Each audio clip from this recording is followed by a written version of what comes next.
So, like all things, you got to catch a deer. And once you catch the deer, you got to have a good knife. With that good knife, you're going to be doing a little cutting on the heart.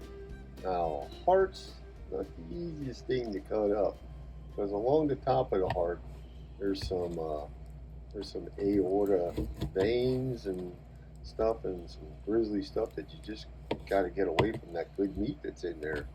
It kind of turns some people off, so it's not for everybody. And that must be why a lot of people leave their hearts laying out in the woods for somebody else to have. I got lucky this year. One gentleman left his heart out there, and I took advantage of that. This is part of that heart. I'm cutting it up right now. I also had a heart of my own, so two hearts is better than one, they tell me. Anyway, I chopped them both up, and took a little bit of time, but as you see, you get a nice chunk of meat out of there, and there's quite a few pieces, and all in all, when you're working it all up and, taking your time and watching your fingers, getting all that heavy fat out of there, because, that's not the best deer fat. That tallow has a dry taste in your mouth, and it's not always what everybody wants to eat, but, and the meat from the heart is actually good, and it cooks up nice and tender. Yeah, it makes really good stew meat. You can use other parts of the deer to do the same thing, but why leave that pound and a half of good heart meat laying out there when you be making stew out of it, I say. So why not? Here's how I did it. Just took a little bit of time, as you can see. But got a nice bowl of meat. Huh? What do you think? That's a nice little pound, maybe 2 pounds of clean, nothing but meat. Okay? And after we did that, we got some seasoning together in a bowl with about a cup of flour. Not much, just salt, pepper, a little bit of garlic. Floured it up nice, and then with a hot pan with about maybe a quarter cup of oil. You can use any kind of oil you want. I use just regular vegetable oil, but then we put in some of the meat after we floured it, started browning it. And you can do that with all of it once you get it in there, and you're going to cook it till it's nice and brown. Not all the way done cooked, but you want that nice golden brown. You don't want to leave any in there. Right? You want to get a nice cooked on. Right? You see here. And then, when you get it done in batches, you get a second batch. Right? Cook it up. And you're going to put it on the side and save it.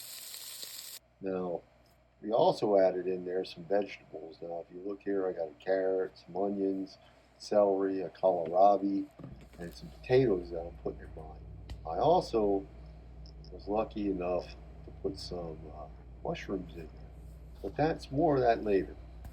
We chopped everything up. Here's the mushrooms. These are nice wild mushrooms. I picked them out. Yeah, it seems I found more than just the deer when I was out there deer hunting. I found these mushrooms too. These are known as oyster mushrooms, and they're really good for stews and cooking and stuff. So I picked some. Anyway, along with the mushrooms, I also have 2 pounds of yellow potatoes, Yukon Gold they call them. Pretty good potato. We're going to chop those up after we give them a quick wash. Gotta wash them. Just because you got potatoes in a bag and they don't look dirty doesn't mean they're clean. So, quick wash and a scrub with a brush, it's gonna make the potato that much better when you eat it. You're gonna get any dirt in there. You don't gotta worry about making anybody sick. So yeah, make sure you wash your potatoes. And before you cut up your other vegetables, you should wash them too. I like to make sure everything's clean before I put it in the stew. Anyway. So anyway, after you get them cut, there they are, chopped up, ready to go, right? Now we're going to put all that together in a stew pot, and we're also going to put in 2 packages of this here Pioneer Instant Gravy. Now, my wife says you can buy this pretty much anywhere, so check your store. I'm sure you'll be able to find it. If not, look them up online. You can probably get them off some internet place too if you can't find them anywhere else. But it's a simple way to season up your stew. You don't have to worry about going and getting all these different seasonings to put in there. The gravy has a great beef flavor. It's relatively inexpensive. 2 cups of water to each pack.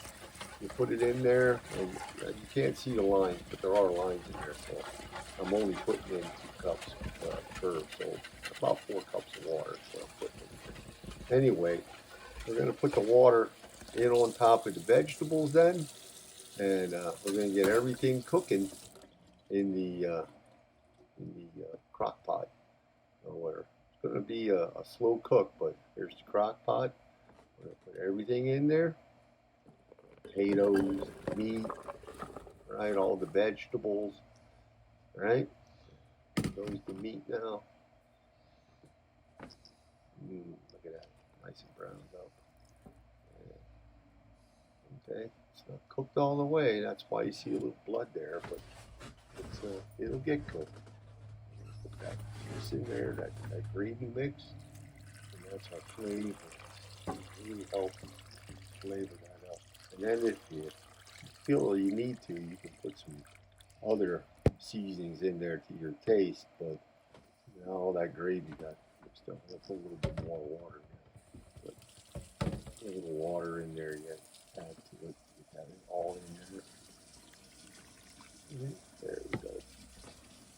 And it's just a simple matter putting on the lid after you stir it up a little bit. You want to get that all stirred up so when it cooks it's all mixed together nice, and you have a nice good coating of everything else. Okay, it's going to make one good stew. Trust me, one good stew is coming here for sure. Simple, easy. You can do this with regular beef, I guess, if you wanted to, but this is deer heart stew. One of the first things you can make out of a deer when you get it, because you don't got to take it and butcher it and get the heart out. And the heart, most people just toss out anyway, right? Anyway, we're going to put it in there. We're going to set our timer. We don't have a timer on the crock pot, but we turn it on high, get it cooking, set our timer. Okay. We use a timer on our mic.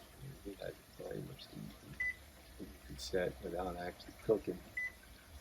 And yeah, I'm not the best at setting timers, but yeah, we're gonna set that timer on the microwave. We're gonna give it 99.9 minutes, 99 minutes. So that's an hour and 39 minutes. Okay. That's all we can set it for. But anyway, we'll reset it then when the timer goes, and it's just so we come out and check, make sure it's cooking already. Give it a stir, see how it's doing. Check back in about an hour and a half. Okay. The cats must be smelling good something. Yeah, we're out here. We're gonna first timer check. We're gonna go over and look at the stew, see what we're up to. Looks like it's cooking away. Check this out. This is gonna look like uncooked stew, but it's not quite ready yet. There it is. Oh yeah, I found some cherry tomatoes left over in the fridge, so they wouldn't go to waste. I threw them in the stew. So feel free to put a couple tomatoes in there if you got them. Mine came out pretty good in there. I like that, a little bit of tomato in there. But here we go. It's just starting to cook. A little bit of stir. Yeah.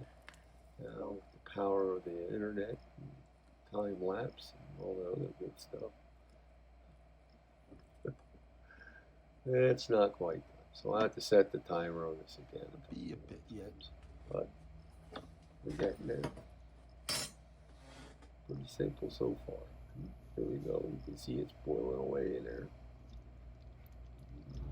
It's starting to look like stew now, huh? Okay. Not too bad looking. I like it when it's looking like that. It means it's getting close to being done. Yum, yum, yum. It looks like stew. Be a little thicker. You have to let that cook a little more. Just a little more. See what Just it's watch, like. put that there so I can, so you see me. There it is. There it is. There's a plate full. That looks good or what?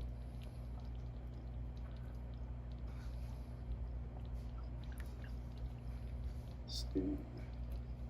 Who don't like good beef stew? Now, this is deer heart stew. It's almost the same thing, except it's made with a deer heart. Good to go. There it is, ready to go. There's a couple pieces of crusty bread. I'm gonna put on a little bit of seasoning we like, some salt and some pepper. That's all, just a little salt, a little bit of pepper. Season to taste. Just give it a check. Yeah, should we give it a check? Give it a taste.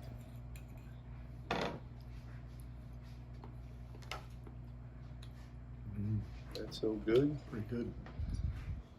I think it's good. That's how good it is. All right. Hope you all enjoyed it. I'll leave a copy of the ingredients down in the description in case y'all want to know exact amounts, but pretty simple. Y'all take care now. Thanks for watching. That's good. Just Catch you on the next one.